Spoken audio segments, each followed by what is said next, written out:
Sağlam dostlar, kanalımıza hoş geldiniz. Ben Kenan.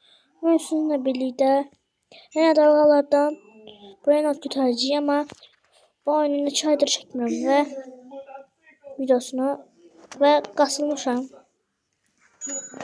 Oyuna çoxlu təzəliklər gəldi dostlar. Diyeyim.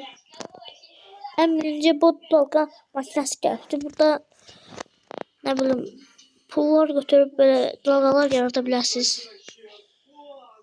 Burada böyle bir çark gəlibdi. Mesela burada der ki ne bileyim ne iştir. Aşağıda gördüğünüz gibi bir de Robux pul vahidi vardı. O desem dostlar o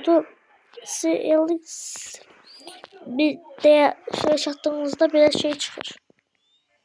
Puldur mesela. Adamın içine bakın. Adam nece aldı. Neyse.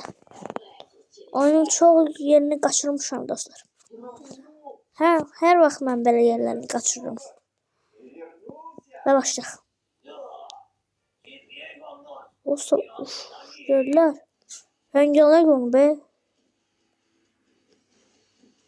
Nedir?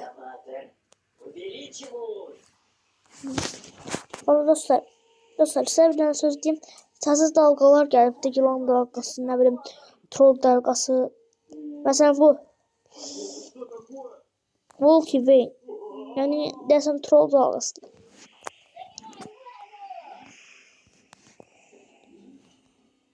Dalgalar keçirgedir. Ve dostlar təzəlik gəlibdi. Gördüğünüz gibi bu 19 seviyede ve 2 milyonadır. Böyle. Gördüğünüz gibi. Yani oyunu çok yaxşı bir yere çıxardıblar və bir də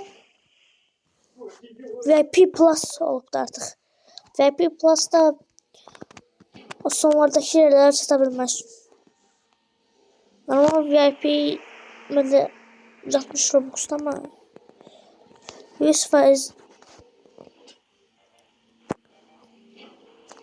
VIP Plus deyəsən bir 800 Robux olur.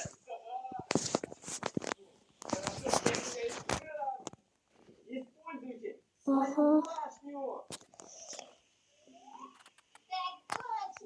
Her derse çatırım.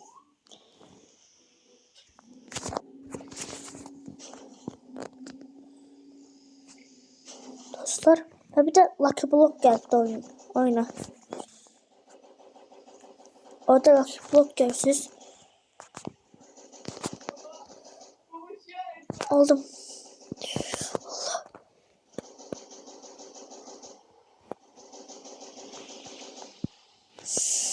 Allah gözləyirəm.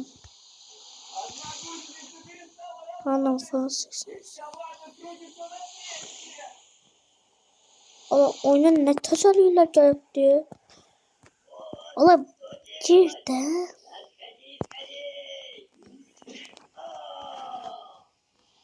Lan vakası gelir.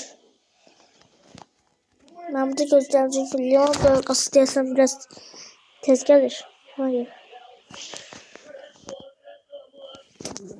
Yılan dalgası geldiyse biz de gideriz.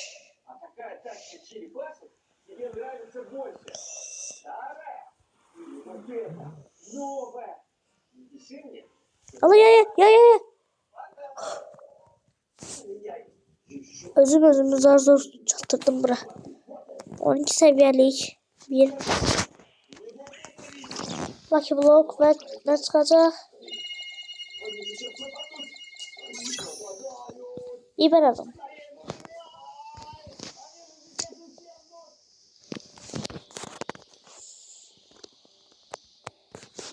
Ve burada dostlar bura bir tane yani bura bir de yer açıldı. Bakın gördüğünüz gibi.